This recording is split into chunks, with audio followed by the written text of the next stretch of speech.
Good morning, everyone.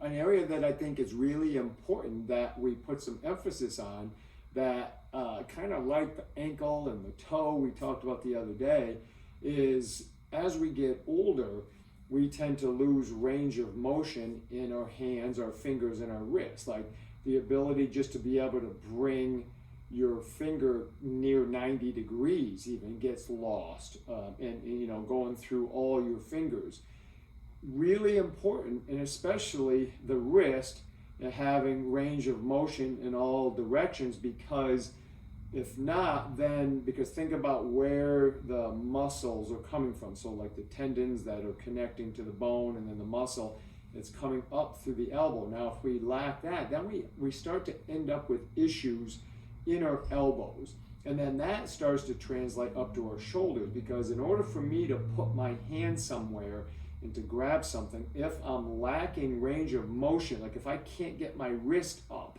in a normal range of motion, I have to do more with my elbow range, and I have to do more with my shoulder. So one of the things I like to do is drive range of motion two different ways. Number one is actually grabbing onto the hand and working it in different ranges of motion, my fingers, the wrist, making sure we're working on rotational range of motion as well as flexion and extension, and also being able to get rotation medially and laterally in my wrist as well. Another way to do this is if you have a surface, like here I'm in the hotel, I have a bed here, but I would typically use something a little bit more firm. Like out in my garage, I use one of my boxes that I jump on, a little bit more firm. Is if I just place my hand on here now, right about there is when I start to create some tension. It's not bad, but I'm feeling some tension. So if I drive into it a little bit more, now I'm getting some pretty good range of motion. Now what I like to do, and I typically, you can do both hands, but I like to do one and then the other, is what I'll do is if I squat a little bit, now that's really increasing that range through my forearm. And then if I move to the right and to the left as I do this, now I'm getting some rotational forces as well. And I can move over it and then back down.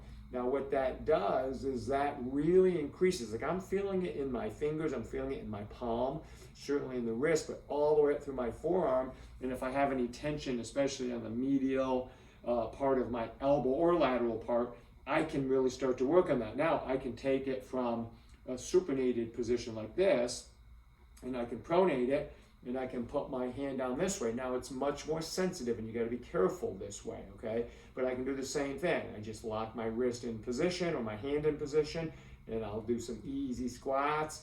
And if I go there, right there is where we start to get it. If I go right to left, that really gets into my forearm. And again, I can go forward to unload it and then squat back or lunge back to get it. So sometimes moving your body around the fixed surface or the fixed joint is a really good way to implement, because you're starting to include range of motion of the entire chain, the entire kinetic chain, versus just locking the hand in and doing it this way. I like to be able to involve the whole thing. So hey, give that a shot.